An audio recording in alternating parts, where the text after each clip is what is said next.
1990년대 남부 캘리포니아 주민들은 하늘에서 점점 커지는 듯한 이상한 소리에 대해 불평하기 시작했습니다. 우주에서 찍은 이미지에서 알 수 없는 검은 삼각형이 보였습니다. 그리고 미 공군의 예산으로 수십억 달러가 투자되어 블랙 프로젝트로 의도되었습니다. 어떤 사람들은 이 프로젝트가 수십 년 동안 존재가 부정되어 온 비행기 오로라에 불과하다고 생각합니다. 그러나 기술이 발전함에 따라 이러한 장치의 존재를 부정할 변명은 점점 줄어들고 있습니다. 그래서 어쩌면 그들이 여러분과 저에게 밝히기를 서두르지 않는 거짓 정보의 베일 뒤에 완고한 진실이 있을지도 모릅니다. 오로라와 같은 프로그램이 운영되는 펜타곤의 어두운 세계는 실제로 별도의 비밀 군사부대가 아니라 모든 펜타곤 서비스와 다른 기관에 퍼져 있는 비밀 네트워크와 같습니다. 그러나 이 네트워크의 전체 추정치는 일반 비용 및 조직된 활동에 대한 설명이 코드 이름 또는 명확하게 일반적인 약어의 형태로만 표시되고 그 옆에 명확한 부호가 있는 국방부의 비공개 예산 문서에서 추정할 수 있습니다. 예를 들어 FY193점의 경우 국방부의 예산은 약 16억의 검은 예산으로 제한되었으며 이는 국방부 전체 R&D 및 생산 예산의 17%이며 서구 국가의 예산보다 많았습니다. 그런데 가장 비밀스러운 프로그램과 관련된 거의 모든 테스트를 수행하는 대신 전통적으로 신랑 호수를 고려하지만 많은 분들이 영역을 51점, 또 다른 인기 있는 이름으로 알고 있을 것입니다. 결과에 대한 경고로 둘러싸인 지역을 제외하고는 다양한 크기의 경납고와 시청자에게 그룸 호수에는 매우 흥미로운 특징이 있습니다. 6마일 길이의 긴 마른 호수 바닥에는 미국에서 가장 긴 활주로보다 최소 2배 이상 긴 활주로가 있습니다. 이렇게 긴 스트립은 매우 빠르게 비행하는 항공기라는 한 가지 목적으로만 만들 수 있습니다. 그러나 미 공군은 네바다 사막의 오로라나 다른 고속 비행체가 숨겨져 있다는 사실을 부인하고 있습니다.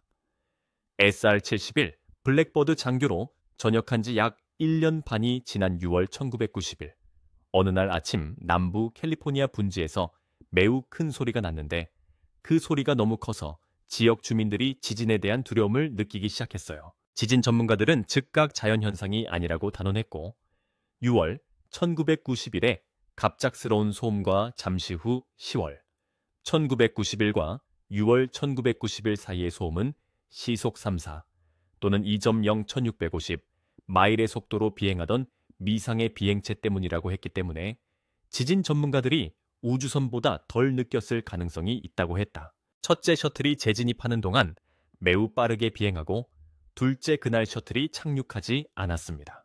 당시 그 속도에 도달할 수 있는 희망이 하나 더 있었는데 최근에 은퇴한 SR-71점, 시속 3.3 마일 또는 1976점 지진은 데스밸리와 라스베가스 사이의 모하비 사막을 통과하여 서부 세계 최대의 군사시험장 인 넬리스 시험장을 가리킵니다. 일반적으로 1980년대에 대중은 새로운 고속 스파이 비행기에 대해 흥분하고 있었습니다. 예를 들어 1980년대 겨울에 뉴욕타임즈는 국방부의 소식통을 인용하여 미 공군이 시속 6 또는 4,000마일에 이르는 스파이 비행기를 개발하고 있다고 말했습니다. 그리고 1980년대 초 에이비에이션 윈는이 이야기를 다시 포착하여 비밀 비행기가 언급되었는데 사람들은 밤에 에드워드 공군기지에서 정기적으로 이륙했기 때문에 사람들이 분명히 들을 수 있었다고 언급했습니다. 한 기자는 태평양 상공에서 400m 고도로 비행기가 날아가는 것을 6분 만에 목격했다고 말하기도 했습니다. 그로부터 얼마 후 스코틀랜드 신문 더 스코틀랜드맨은 맥라한 기지 인근 지역 주민들이 들었던 끔찍한 소음에 대해 보도했습니다. 유럽에서 가장 멀고 최악의 공항 중 하나였다는 것이었습니다. 한 관중은 마치 날아가는 군용기 바로 아래에 서 있는 것처럼 큰 소음이 들렸다고 말했습니다.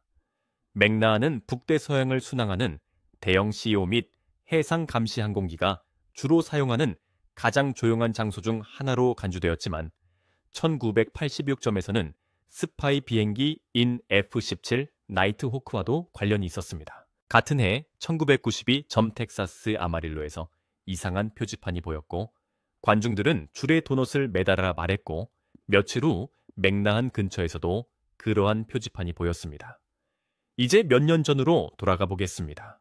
In 1989, John Chris Gibson, who was working on the Galveston oil rig in the North Atlantic and was a former member of the British Royal Observer Corps, who was responsible for the identification and counting of aircraft in the UK, saw two F-Bike Sybils with an unknown aircraft, which was still 15 degrees across and had the shape of an ideal trident, which was slightly longer than the F Sybil Jom, and was being loaded into the air by the KC Begsamsibo tanker flying nearby. Was it Aurora, or what we call Aurora? It became clear from all these signs that the mysterious SR Gusibil aircraft, which is known by the name of Aurora, was ready to operate until mid-1989 Palsibgujam. And keeping this fact in mind, that such important aircraft are not made even in a year, and looking at the record-breaking height and speed of Aurora, its construction should not have started before 1982점. 1981점. 당시 레이건 행정부는 극초음속 비행기를 만들 수 있는 기술적 기반이 있다는 사실을 발견했습니다. SR-71은 중국 북베트남 중동에서 수천 건의 비밀 임무를 완수하고 정기적으로 소련 상공을 선회하며 아이진호버의 비행 금지령을 위반하지 않았지만 끊임없이 소련의 방공망을 괴롭혔습니다. 다양한 소식통에 따르면 블랙버드에서 800에서 4000 미사일이 발사되었지만 카론즈에 도달한 것은 없었습니다. 그러나 적의 방공도 발전하고 있었습니다. 따라서 미국은 기존의 적 미사일의 한계를 넘어 설 수 있도록 속도와 고도가 SR-70점 이상인 그러한 항공기의 필요성을 느꼈습니다. 이러한 프로젝트의 가장 유력한 계약자는 이전에 우리에게 많은 독특한 비밀 도구를 제공한 로힌 마틴 스컹크 웍스였습니다. 초음속 오로라의 주요 원인은 동일한 효율로 다른 속도로 작동할 수 있는 초음속 모드와 엔진이 아니라 열 조절이었습니다. 피부의 샤워는 열 에너지를 항공기로 펌핑하고 항공기의 안정성이 필요한 경우 펌핑해야 합니다. 이를 위한 한 가지 방법은 엔진에 들어가기 전에 연료를 가열하고 배기관을 통해 열을 제거하는 것입니다. 간단히 말해 연료의 냉각 용량을 지능적이고 능숙하게 사용해야 합니다. 그렇지 않으면 냉각 용량 대신 연료 한계와 내구성이 제한될 수 있습니다. 그리고 고온 장비 사용의 중요성을 무시하지 마십시오. 조종석에서 초음속으로 인해 항공기 날개가 녹는 것을 보고 싶지 않으시죠? 가속기의 중요한 순간은 각 영역의 트랜스소닉 영역이었습니다. 장거리 정찰 비행의 필요성을 살펴보면 오로라는 연료 부하가 매우 높습니다. 즉, 인공연료로 채워져 있습니다. 램제트 휠이 열심히 작동하고 항력이 부하를 받으면 잘 장착된 SR-71도 트랜소닉 제어를 통해 빠르게 끊어 연료를 절약할 수 있습니다. 램제트와 터보제트가 흡입구와 노즐을 공유하고 램제트의 메인 챔버가 애프터버너 역할을 하는 터보 램젯 엔진은 부스터 문제에 대한 훌륭한 해결책이 되었습니다. 블랙버드 조18 엔진은 빈 엔진으로 순항하는 동안 대부분의 공기 흐름을 우회했기 때문에 이 솔루션에 근접했습니다. 실제 터보 램제트 엔진에서는 이 과정이 진행되어 순항 속도에서 터보 제트 섹션이 완전히 멈춥니다. 그러나 이 관점에서는 터보 제트 엔진과 트랜소닉 흡입구 및 노즐 순항 비행이 무겁고 과도하게 무겁다는 문제가 있습니다. 터보제트 엔진은 이착륙 및 트랜소닉 이륙에 충분히 강해야 하므로 오로라 같은 거대 항공기는 적어도 4개의 대형 전투기 엔진이 필요합니다. 블랙버드처럼 오로라도 조종석의 조종사 1명과 트랜소닉 오퍼레이터인 RSO 2명이 있어야 합니다. SR-91점의 가시성에 대해 말하면 기존의 앞 유리는 많은 항력을 생성하고 매우 빠른 속도로 비행할 때 매우 뜨거워지기 때문에 매우 적습니다.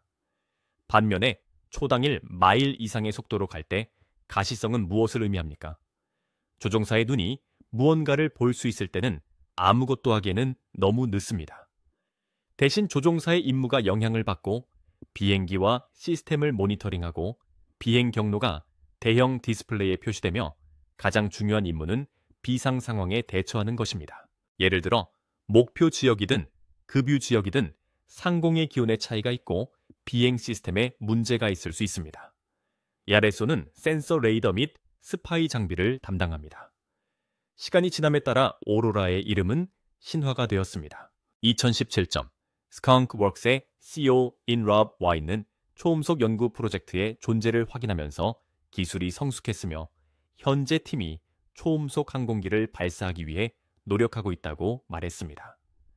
그가 오로라에 대해 이야기하고 있는지, 아니면 이미 블랙버드의 아들이라는 별명을 얻은 SR-72 초음속 비행체에 대해 이야기하고 있는지, 아니면 지난 30년 동안 오로라 프로젝트의 틀 내에서 개발 및 테스트된 동일한 SR-72 점인지 시간이 알려줄 것이며, 우리는 이에 대해 확실히 알려줄 것입니다.